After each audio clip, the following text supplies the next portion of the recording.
while disintegrating again. But did he die? Well, that part is... Man, y'all know good and damn well that man ain't dead.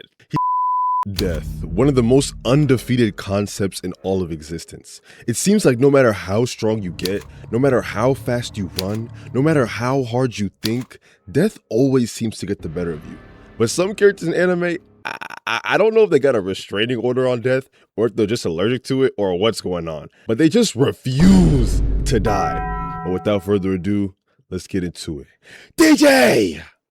Spin that shit! Now, first on this list, we have Orochimaru. And for those of you who haven't watched Naruto, spoiler alert, obviously. But this man Orochimaru absolutely refuses to die. And even when he does, he doesn't.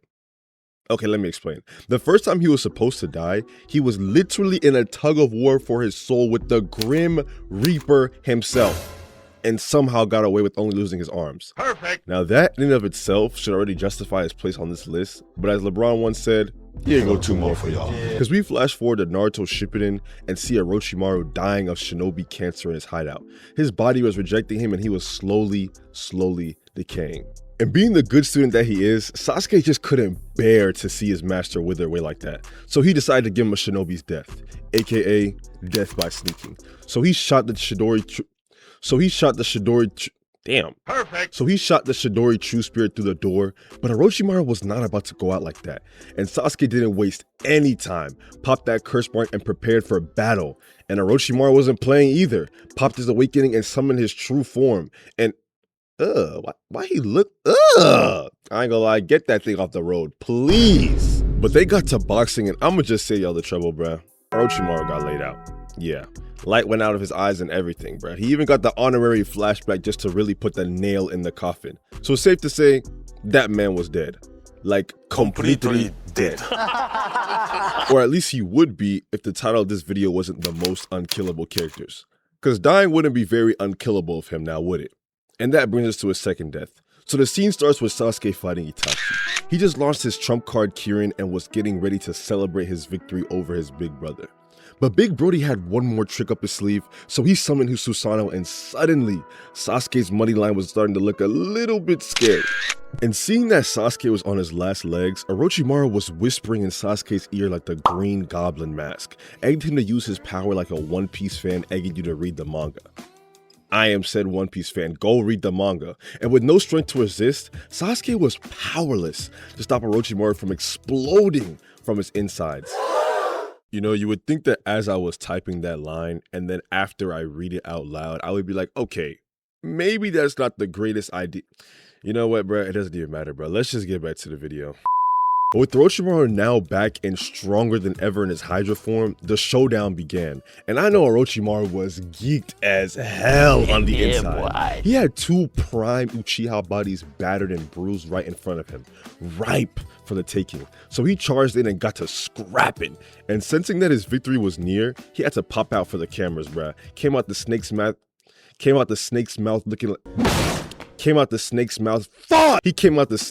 laughing like a maniac. Started his villain monologue just to get sealed like a villain of the week, bruh. Ain't even give the man a chance to finish his speech. And just like that, Orochimaru racked up his second death. And you would think after getting sealed in an inescapable infinite Genjutsu dimension, he would be gone for good, right? Let me say that one more time in case you missed it. Inescapable, meaning you cannot escape. Infinite, meaning forever. Genjutsu dimension, he would be gone for good, right? And if you really thought that, you must not have been paying attention to this video, bruh. The video is called Unkillable, not kinda killable. Of course he came back. Because Sasuke revived him again in the war arc using Anko's curse mark and a whole lot of plot convenience. So now he has a kid, he spends his time eating ramen and enjoying life in the Hidden Leaf Village. The same guy who unalived the third Hokage, unalived the fourth Kazekage, destroyed half the Leaf Village, kidnapped and experimented on children, unalived said children, well, except for Yamato, is now a free man in the village he caused immense pain in. Now, if that's not breaking the cycle of hatred, I don't know what is, bruh. But moving... Wait, why did the video freeze? Bro, why isn't this working? Brother, somebody stop time. Wait, Jotaro, it was you? I ain't gonna lie, I never would have expected that. Wait, what? Dio, what are you doing?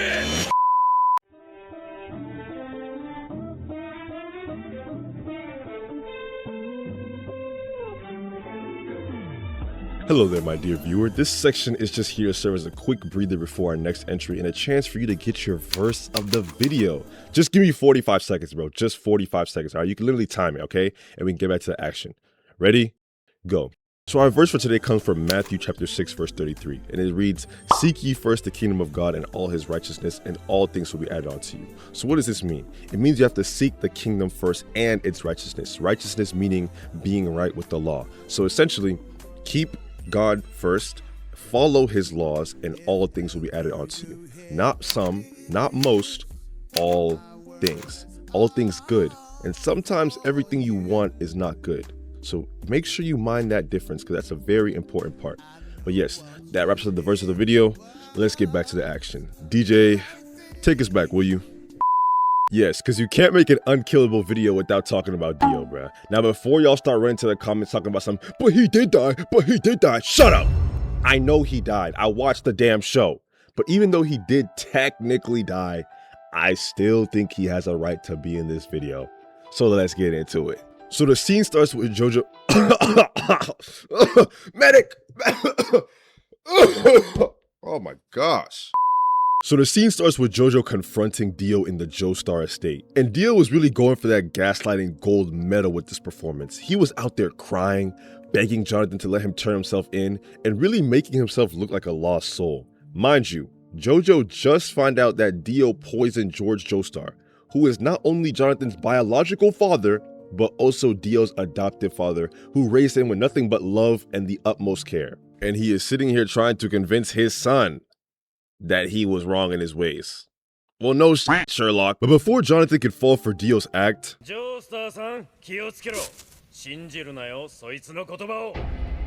okay, I'm gonna be so for real. I don't know how he got there, how long he's been there, or how he even found the damn house, bruh. Mind you, this man just met Jojo like a day ago. And when he first met him, he tried to rob him and damn near cut off his arm. But I guess after seeing his gentlemanly nature, he decided to turn over a new leaf and just follow him home. Yeah, that seems like a perfectly logical chain of events. But after getting exposed and found out by the police, Dio had no choice but to activate the mask and awaken his vampire powers. And I ain't gonna lie, he was looking pretty unstoppable after he turned to a vampire. He was out there taking headshots, regenerating from fire as it was burning him, and just eating every attack Jojo threw at him. At least until Jojo steeled his resolve and prepared his final attack. Because after allowing the Joestar estate to burn into a blazing inferno, Jojo tackled Dio into the flames and prepared to end both of their lives. And with the help of the Joestar guardian angel, Jonathan was successful, and Dio was finally laid to rest. Right? I mean, we literally saw this man's body disintegrate Infinity Gauntlet style. Surely he's dead. Of course not. What am I even saying, bro? But after surviving the fire and spending the next few weeks aura farming and watching mothers literally eat their children, I'm gonna let that one marinate for a second in case you didn't catch it. But after a side quest of heinous crimes, he faced down Jonathan once again. But this time, Jojo wasn't so helpless. You see, Jojo was now trained in the art of hamon, which is Japanese for the power of imagination.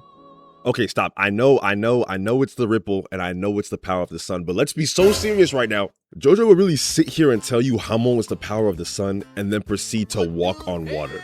Like, bro, I be sunbathing every day and I can barely even float. Like, just insert imagination for the sun and that would explain hamon way better. Because I don't know any sun rays that could possess a woman to choke out a grown man, Undertaker style, just off of a damn solar-powered kiss. But throughout his battle with Jojo, Dio got his arm cut off, his body sliced clean down the middle, hit with a 360 flaming hamon-infused super-duper punch, and literally fell off a damn near mile-high castle while disintegrating again.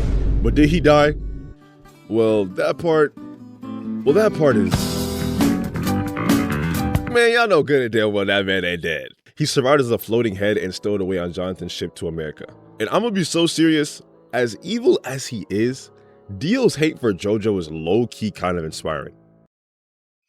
What? Like, don't get me wrong, I still think he needs to be locked in a titanium box with an inch-wide hole and thrown in the Mariana Trench so he can contemplate his life as he watches the box slowly fill with water and his end draw closer and closer. But that dedication really speaks to me on a philosophical level, you feel me? Perfect. Okay, maybe I'm tripping. But after hitting Jonathan with a mean two-piece I-beam combo, he sensed that his ultimate plan of taking Jonathan's body was near. So as per usual, he started his villain monologue and spilled his entire escape plan. But Jonathan already had a plan for his plan, because he used his last drop of Hamon to force this headless vampire to hold on to the piston of the ship and cause it to explode. Now, after hearing that sentence, can you please... Okay, chill. It's not that funny, bro. It's not that... Stop! But with Jonathan out of Hamon energy, Dio took the chance to try to seize his body. But after getting hit with a mean counter, Jonathan embraced his brother one last time, and they slowly prepared to take their final breaths on that ship. And as the ship exploded and was reduced to ashes, so too with the Joestar brothers, finally putting their stories to rest. Well, at least until part 3 of JoJo, bruh. Hey, yo, Shaw. Ha ha ha ha ha ha. Whatever, shut up. Get rocked, made the boys see stars. Slow 5 points, how I bring these bars. Light up his head, no charge. Might hit the deck, he get left in the yard. Ain't taking a piece, boy, I take the whole puzzle. Gold on his neck, then I'm pulling.